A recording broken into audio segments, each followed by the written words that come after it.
Hi everybody, how are you? It's Mike Andrew, once again providing a short video with practical insights as it applies to business and leadership.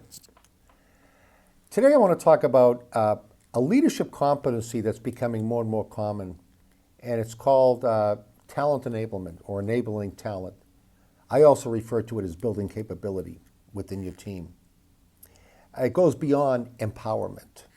What's interesting is I've been doing some research with different business schools and executive education organizations in those business schools, trying to see if they have offerings for managers and leaders in corporations around enabling talent, building capability. And they don't. I haven't seen any. If they're out there, tell me about them.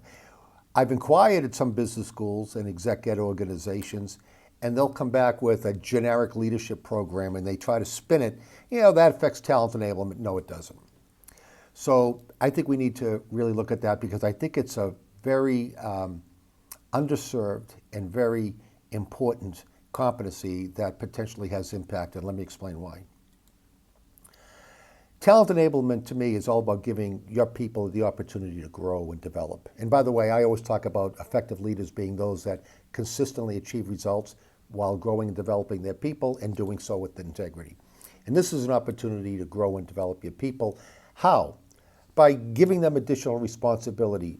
Those that deserve it, by the way, those that have ambition, those that have earned it. Not everybody wants that strong career path, but those that have ambition and that have earned it, give them more responsibility. Give them those special assignments. Give them those challenges. I'm going to come back to this one because that's important. And the result of all that is it helps build the capability of your organization, both the leadership capability and the functional or technical capability of your organization. And when you're doing that, when you build capability and you're enabling talent, I think it helps people realize their potential, which is really important. That's what we want for everybody. And when you do that, you're now building your pipeline of future leaders, a bench strength of future leaders, whether they be leadership track or the functional expertise track. And that's what succession management is all about.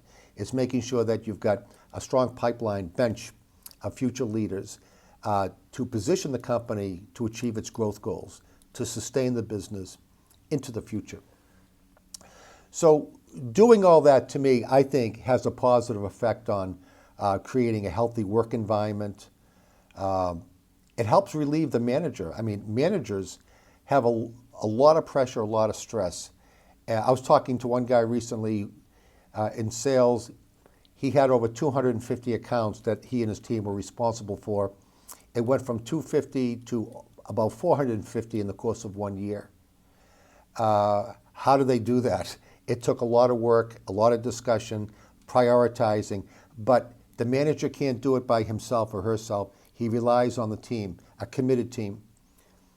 And finally, at the end, when you enable talent and build capability, to me, I think it has a positive effect on retention, retaining good people, retaining the right people.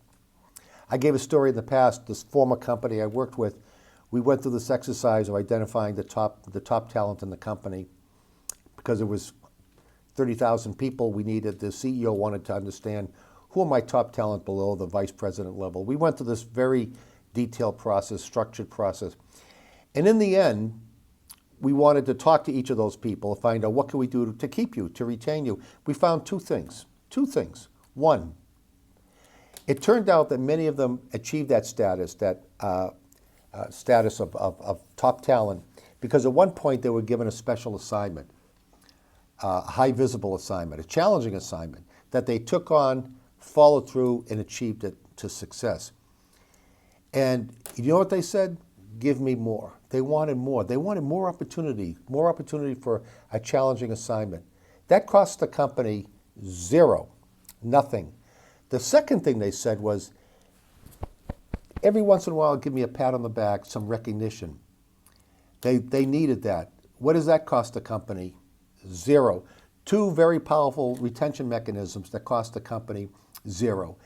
That process of giving those that have earned it and deserve it added responsibility, a unique challenge, a special assignment, follow it through to success. and it has a powerful effect on retention, especially when you give them due recognition. That's what, to me, is enabling talent or talent enablement while building capability is all about. Thank you for listening, and we'll see you next time.